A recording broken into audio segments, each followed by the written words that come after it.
Bogotá es una ciudad atravesada por muchas realidades distintas. Algunas de ellas no siempre son visibles, pero afectan profundamente la vida de miles de personas. Una de esas realidades es la violencia basada en género, una problemática que no solo impacta a quienes la viven directamente, sino también a sus familias, a sus comunidades y al tejido social de la ciudad.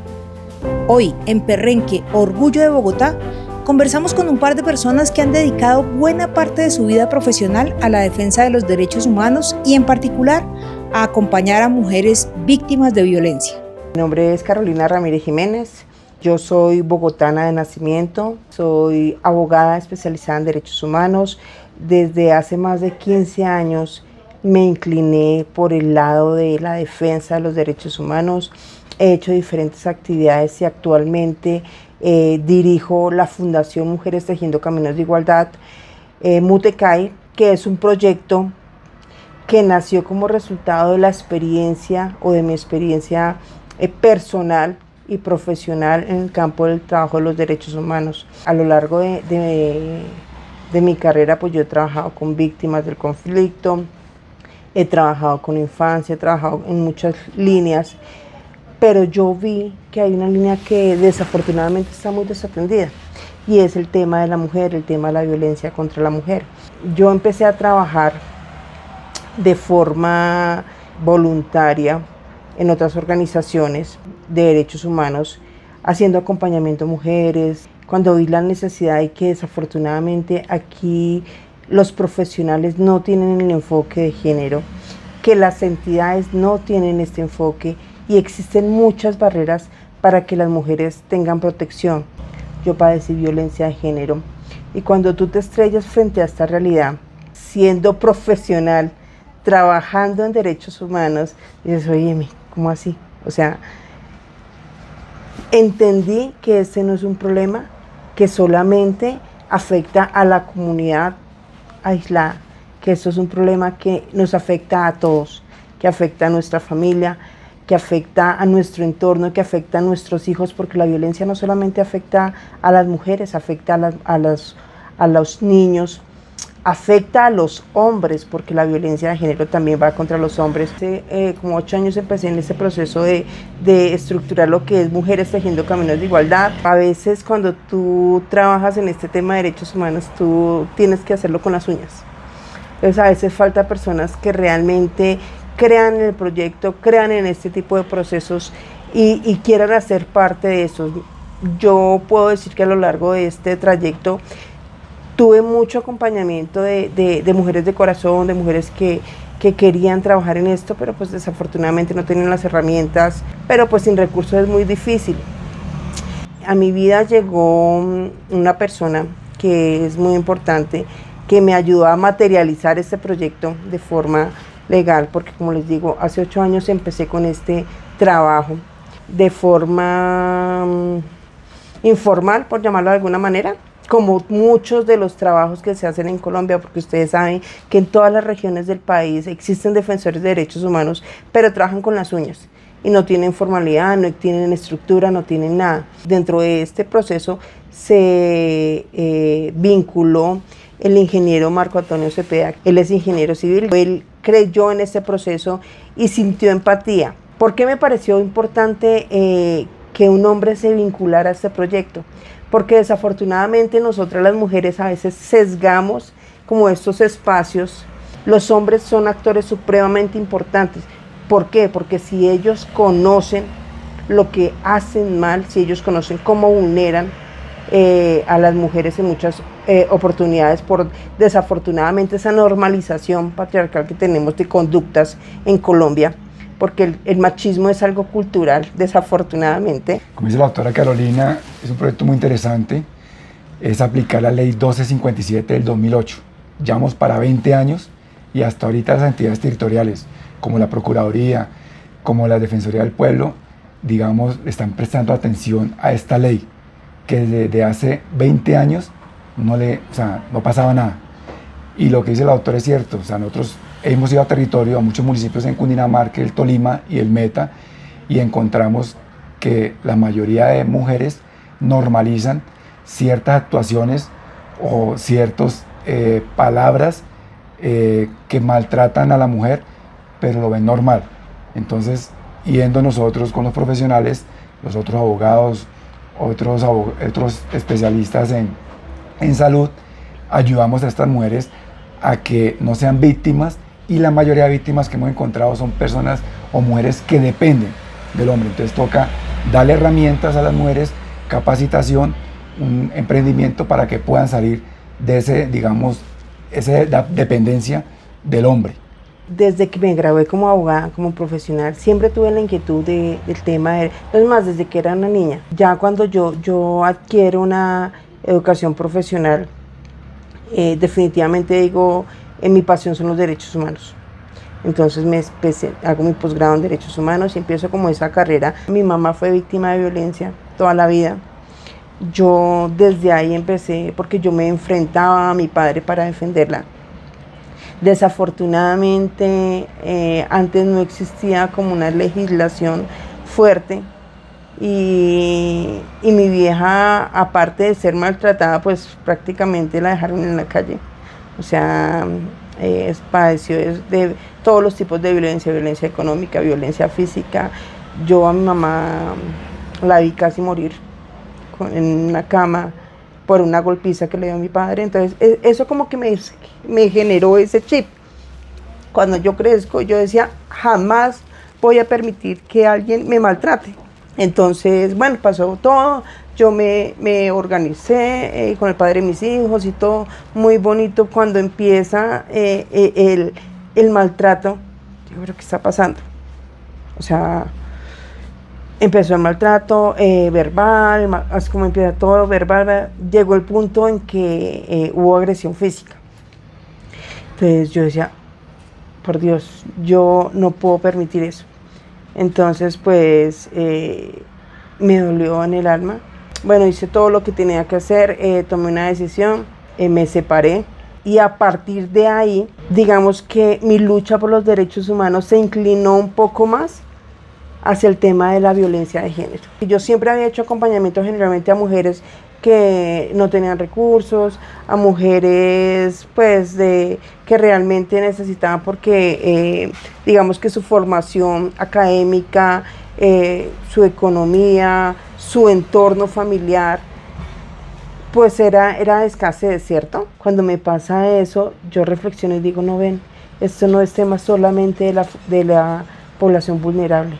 Esto es un tema que nos toca a todos. A partir de ahí empezaron a llegar a mi vida situaciones donde personas, mujeres profesionales, mujeres exitosas, padecieron lo mismo que padecí yo. Entonces empecé a hacerles el acompañamiento, empecé a vincular a otras profesionales para que les subsidiaran el acompañamiento. Cuando yo empiezo a mirar en otras organizaciones que no se les da como la relevancia que tienen que tener, o no se les da el trato diferencial, o no se les, digamos que no se manejan los protocolos adecuados que deben manejar, decido y tomo la decisión de, no ven, yo ya tengo un trabajo, ya empecé un trabajo hace muchos años, necesito consolidarlo. Entonces empiezo a trabajar y así es como Dios empieza a colocar personas en mi vida que me van ayudando a estructurar este proyecto y a solidificarlo. Es un proceso que convergen muchas fuerzas, muchas líneas de acción, muchos sectores de la población y muchas líneas institucionales. Podemos decir que Bogotá es una de las que lidera el tema de la violencia, pero todavía falta mucho. Todavía falta mucho porque todavía las comisarías se vulneran los derechos. O sea, falta empatía, falta conocimiento de los profesionales, falta realmente la implementación de ese enfoque diferencial, ese enfoque de género. Cuando yo empiezo también a analizar la legislación como profesional ya, me doy cuenta que existen muchos vacíos. ¿Cuáles son esos vacíos? Que no existe una legislación que obligue a la implementación de esto. Esta ley es un saludo a la bandera. Después de que se dio el nefasto evento de Rosa Elvira Celes, que nos conmovió a todos, y que se dio un avance y un paso más en la legislación penal, que fue la modificación y la implementación del artículo 104 que tipificó el delito de feminicidio se empiezan a dar avances, ¿sí? Eso fue una discriminación positiva en torno al tema de los derechos y de la protección a los derechos, y se empieza hasta ahí, hasta el 2015, empezamos a implementar un enfoque de género, pero de forma general, porque muchas de las instituciones todavía no lo conocen. Hasta el año 2024, en marco de este gobierno, empieza el Ministerio de Trabajo y el Ministerio de la Igualdad de expedir circulares que hacen, digamos que un llamado a las entidades para que se empiece a implementar este enfoque. Afortunadamente, el año pasado sale la ley que modifica los sistemas de gestión y las líneas de sistemas de riesgos en el entorno laboral. Entonces se incluye el riesgo laboral del acoso sexual en el entorno laboral. Entonces podríamos decir que este es el primer diente que la ley tiene para su cumplimiento. ¿Por qué? Porque cuando ya existe un riesgo identificado y ya que está establecido y entró al listado, pues toca automáticamente todos los sistemas de gestión del sector privado y el sector público. Entonces nosotros dijimos, bueno, es bueno el acompañamiento, es bueno la capacitación, es bueno todo lo que se haga en torno a este tema es necesario, pero es necesario también empezar a hacer acompañamiento a las entidades para que empiecen a estructurar esto, porque si nosotros, en la medida en que nosotros podamos ayudar que más privados, que más públicos empiecen a ser parte de este proceso, digamos que vamos a obtener más resultados. O sea, yo decidí pasar del activismo a los hechos.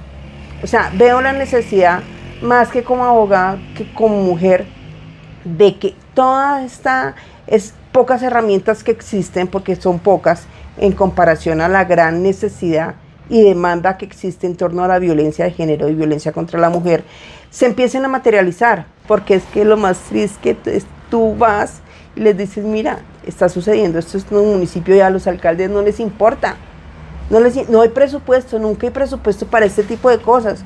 Entonces nosotros como organización, ¿qué hacemos? No se preocupe, nosotros ayudamos a identificar cuáles son las fallas, qué es lo que usted tiene que fortalecer, que esto es un trabajo de todos. Uno ve que desafortunadamente, pese a que tú insistes y tienes que sacar de tus recursos, porque esto a nosotros nos ha tocado con las uñas, porque es duro ver una realidad y ver una concepción y ver un estigma patriarcalista, que esa palabra suena como que, ay, es una feminista, no, es una realidad. La ONU decía hace un mes en una conferencia que dio que estamos a más de 50 años de alcanzar la paridad de género. Entonces, esto es un proceso que hasta ahora vamos en desarrollo, que falta muchísimo, que faltan muchas personas que quieran hacer parte de proyectos como este, que buscan que realmente empiecen a existir luces y herramientas para que las mujeres que todos los días son violentadas desde diferentes sectores, desde el sector físico, el sector psicológico, el sector social, laboral, económico. Entonces, como que todas estas experiencias de vida te van ayudando a comprender la dinámica de las necesidades de esta sociedad, que son muchas. En este momento estamos en un proceso de hacer un acompañamiento a unos colegios para que desde esa instancia empiecen a comprender que las dinámicas de respeto son supremamente importantes. Las personas escuchan feminismo y automáticamente hacen un gesto de sesgo. Ay, no, qué pereza. El feminismo no busca que las mujeres seamos más que los hombres, no busca igualarse a los hombres, nunca. El feminismo lo único que busca y ha defendido siempre es que nosotros tengamos las mismas oportunidades que ellos tienen, que podamos ocupar de pronto los mismos espacios, que podamos trabajar en equipo, porque nosotros somos un equipo. Todos los actores de la sociedad somos un equipo, hombres, mujeres, niños, ancianos, todos hacemos parte de un proceso que si no nos vinculamos de forma efectiva, si no logramos que de pronto exista empatía en nuestros corazones por estos procesos y por esta deconstrucción cultural que necesitamos, porque la necesitamos, pues es muy difícil que pueda cambiar algo en este país. Cuando llega la fundación y empezamos, digamos, la socialización, las charlas de la ley 1257, me empiezo a dar cuenta de que con una sola palabra hay violencia. O sea, con el solo hecho de que el hombre trate mal a la mujer, con solo alzarle la voz, eso ya es violencia. La mayoría de mujeres han normalizado eso desde hace más de 50 años. Entonces nosotros hemos llegado a los municipios a darle charlas, como decía ella, a título de donación, porque la mayoría de municipios que hemos abordado son de categoría sexta, en Cundinamarca, Tolima y Meta, y la mayoría de alcaldes primero se quejan que no hay recursos, pero resulta que dentro de sus presupuestos ni siquiera los incluyen. Entonces a los municipios que nosotros tocamos, por lo menos dejaron presupuesto, muy pequeños, pero por lo menos tienen que empezar con algo. Ya vamos para 20 años, en el 2008 al 2028 ya tenemos 18 años y hay mucho desconocimiento. Entonces, ¿qué tenemos que empezar? Primero, con llegar a las instituciones, ¿sí? Y capacitar a los profesionales, tanto las inspecciones, las comisarías, las personerías, los mismos funcionarios, los que están en carrera administrativa, los que están en profesionalidad o los de prestación de servicios. Y con estas charlas surgen muchas mujeres que llaman al teléfono de la fundación a pedir ayuda, porque no saben cómo llegar. Las mismas instituciones, hay violencia institucional. ¿Por qué? Porque la mujer va y se queja, y como es del mismo municipio, de la misma alcaldía, hasta la convencen para que retire las cosas, para que no pongan las demandas. Entonces, sí se necesitan de estas organizaciones, de las fundaciones, y personas que realmente tengan responsabilidad social, como la abogada. Soy formulador de proyectos y hemos llegado, como decía ella, al Ministerio del Interior, al Ministerio de la Igualdad, y llega uno allá y los funcionarios no les interesa. Entonces es muy difícil. Ahorita estamos tratando de llegar a las alcaldías locales, ¿sí? Pero también va uno a pedir cita y ni siquiera se la dan. O sea, es como hay un sesgo, como no sé, como un rechazo contra el tema de la violencia contra la mujer. Entonces me interesó mucho y estamos creciendo poco a poco, como decía ella, con recursos propios, pero ahí vamos, luchando. A veces las personas dicen, o yo en mi gremio, es que el tema jurídico no es importante, es fundamental, porque es una de las herramientas más importantes que existen para la materialización de estos derechos. Uno de los enfoques de nuestra organización es precisamente ese, acompañar a las víctimas y defenderlas, porque muchas veces ellas padecen ciclos de violencia y van a las entidades y no las escuchan.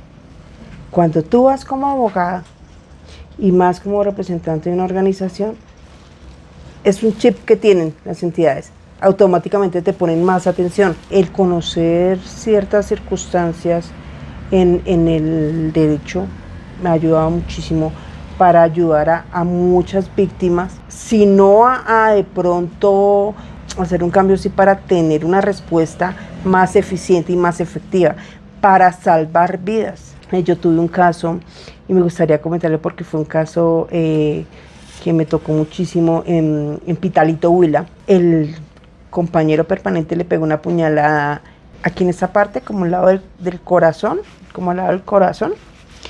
y otra más abajo en el pulmón. Prácticamente la mató, o sea, no sé por qué esa mujer sobrevivió. Entonces yo fui como designada como apoderada de víctimas. Me encontré con la realidad de que la Fiscalía la había tipificado como una injuria de hecho, que es cuando yo cometo una falta contra ti, pero una injuria es un delito que realmente no tiene relevancia, es como una ofensa, pero es que a ver, o sea, casi la mata. ¿Cómo va a tipificar el delito como una injuria de hecho? O sea, eso era una tentativa de feminicidio, indiscutiblemente, y logramos que esa tipificación cambiara. El tipo en efecto estaba en la cárcel, ¿no? Y él seguía desde la cárcel llamando a la víctima y que la iba a matar y que cuando saliera la iba a descuartizar y todo. Y desafortunadamente los sistemas de refugio de este país no funcionan. Aquí no funcionan, es una mentira. No funciona. Nosotros conseguimos por allá alguien que nos colaborara en una finca y la pudimos esconder a la víctima. Nosotros no podemos sacar a una mujer de su comodidad, de su hogar, para ir a meterla en un hacinamiento o en un lugar donde no va a estar atendida, pues por salvarle la vida. No, eso tiene que cambiar. Nosotros tenemos que brindarle a nuestras víctimas unas estructuras idóneas, unas estructuras que realmente garanticen sus derechos, no que los destruyan más, sino que las afecten más. Imagínate una mujer que está sufriendo esta violencia y que sea revictimizada por el Estado. Primero con la fiscalía, con la tipificación de la conducta, después con el sistema de refugio que realmente no había ni siquiera sistema de refugio y las condiciones que le brindaban eran desafortunadas. Y tercero, esta juez llega en audiencia, el señor iba a resarcir los perjuicios supuestamente. En la primera audiencia yo no pude viajar a Pitalito. ¿Y qué pasó en esta audiencia desafortunadamente? Me llamó la víctima llorando, me decía, la juez me dijo, le están ofreciendo 5 millones de pesos. O lo toma o la deja. Espera, usted con los 5 millones de pesos puede hacer algo. Si no esto, o sea, la juez induciéndola y presionándola para que ella tomara 5 millones que le estaba ofreciendo el abogado del victimario para ya sanear y dejar esa parte y para darle la libertad al victimario. Entonces uno dice, pero ¿qué está pasando? Al ver esta violencia institucional que existe desde muchos sectores, definitivamente dije, necesitamos consolidar un equipo profesional que desde la línea profesional pueda acompañar a nuestras víctimas, pero de forma idónea, que tengan ese enfoque diferencial, que tengan ese enfoque de género en su cabeza, que sepan que es una víctima, que sepan cuáles son las formas de revictimización que existen, que sepan al menos cuáles son las líneas que existen o qué es siquiera violencia institucional o violencia de género, porque es que a veces, tú hablas de género y tú vas muchas veces ante entidades o ante personas que tienen, digamos que poder político, automáticamente lo vinculan a la población, a la diversa sexualmente. O sea, ellos son un componente y también es una comunidad que necesita mucho apoyo. O sea, que también hemos tenido la oportunidad de trabajar con ellos, pero son, digamos que pese a que nuestras luchas son paralelas, la lucha de las mujeres y la lucha de la población diversa son paralelas, tenemos reivindicaciones diferentes. La 1257 se enfoca al tema de violencia contra la mujer. Ese es un tema que se desconoce todavía, entonces ese ha sido también otro obstáculo grandísimo. Entonces, ¿qué hemos querido nosotros? Fortalecer un equipo desde todas las áreas. No saben ustedes lo importante que es para una víctima el solo hecho de poder ser escuchada, porque a veces el primer círculo de apoyo no existe o a veces les da pena. Entonces, este tipo de cosas son las que a ti te dan fuerza día a día, te dan como ese aliciente de que esto no es en vano. Nos falta muchísimo, nos falta vincular más personas, vincular a la juventud. Mira, mi sueño es vincular a jóvenes que quieran trabajar esto, vincular a los consultorios jurídicos de las universidades que también tienen que cumplir con unos presupuestos y no lo han comenzado a hacer. Apoyar desde todas las líneas de atención social y psicosocial a las víctimas. Pues yo quisiera hacer muchas cosas, mira, mi sueño es muy grande, pero pues en este momento estamos trabajando con lo que tenemos. Nosotros tenemos nuestra página web que es mutecai.org, ahí entran y ahí está la información y ahí se pueden, en contáctenos, nos mandan los datos. Yo les agradezco muchísimo porque esto es un espacio importantísimo, porque en la medida que nosotros nos podamos ayudar a fortalecer para crecer y llegar a esos lugares donde realmente existe necesidad, porque es que las mujeres piensan que solamente cuando existen golpes existe violencia. No es así. Desafortunadamente estamos en un entorno donde la violencia psicológica es mucho más fuerte. El tema de salud mental, ustedes no se imaginan cómo está afectando a las mujeres, y lo peor es que las mujeres son los pilares de los hogares. Cuando la mujer está mal, están mal los hijos, está mal el compañero, si lo tiene, la familia, porque la carga impuesta por la sociedad en los hombros de la mujer ha sido fuerte. Me cansé, como le decía, del activismo, de que exigimos, no, me cansé de eso. Entonces ahora trato de hacer parte de una construcción social, de apoyar a las entidades públicas. Yo, como actor social, le ayudo a que usted mire cómo puede fortalecer su competencia y cómo puede atender a la comunidad. aunque la policía y el ejército han hecho pues labores, tú vas y el tema de que ellos son los acompañamientos o digamos que la protección inmediata es terrible, o sea, la desidia que existe en el tema de autoridad es impresionante. Tú vas por lana y sales trasquilada. O sea, a mí me están violentando y llega la policía y dice, ay, pero usted le contestó a él. Entonces, si usted le contestó, ya es violencia compartida. A ver, o sea, nos están exigiendo a las mujeres que no nos defendamos, que si nos agreden nos quedamos calladas y nos dejemos golpear y nos dejemos maltratar, porque si respondemos ya es violencia compartida. Eso es un absurdo en esta sociedad, eso es falta de enfoque de género y enfoque diferencial. Todos los días tú te encuentras con que este es un tema, como les digo, que es transversal, que está en todas las instituciones. Y si como actores sociales no contribuimos a que estas instituciones hagan un enlace y trabajen de forma conjunta, pues no vamos a poder hacer mucho, porque es que una golondrina no hace verano. Por eso el llamado de Mujeres Tejiendo Caminos de Igualdad es que primero generemos sororidad entre nosotras, porque las mujeres desafortunadamente todas somos muy individualistas. Entonces trabajamos como que cada una por su lado, como que yo quiero sacar más pecho que la otra, como que si ella está trabajando y le está yendo bien, yo trato de ponerle el taconazo. No, esto es un proceso de todas. El tema de lo que yo les decía es que la exclusión de los hombres en estos procesos, no, ellos son parte fundamental, porque en la medida en que ellos empiecen a entender y a deconstruir su pensamiento, la sociedad va a empezar a cambiar. Los jóvenes son el proceso y son el proyecto de cambio de nosotros. Nosotros ya prácticamente nos queda mucho, pero ustedes, niñas, son hasta ahora la posibilidad y la esperanza de que nuestra sociedad cambie y tenga un pensamiento más equitativo, más igualitario, más empático con las diferencias. Eso nos falta a nosotros, la empatía con las diferencias, con las diversidades, con las comunidades, porque todos, absolutamente todos somos diferentes, pero no por eso significa que nos debemos excluir, sino nos debemos apoyar. Yo les invito a todas las instituciones, tanto públicas como privadas, las empresas y a Colombia, porque tenemos una deuda histórica de hace más de 50 años con violencia contra las mujeres. 50 años, por ahí pasó la cuenta. La conversación de hoy deja varias ideas sobre la mesa.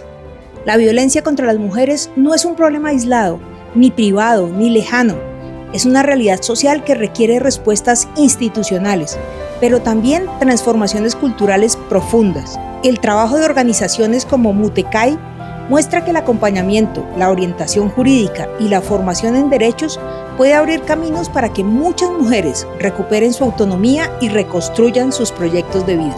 También nos recuerda que detrás de cada proceso hay historias de resiliencia, pero sobre todo de dignidad.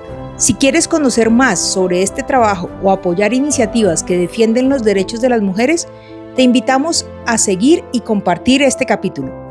Esto fue Perrenque, Orgullo de Bogotá. Historias que nos recuerdan por qué vale la pena creer en esta ciudad.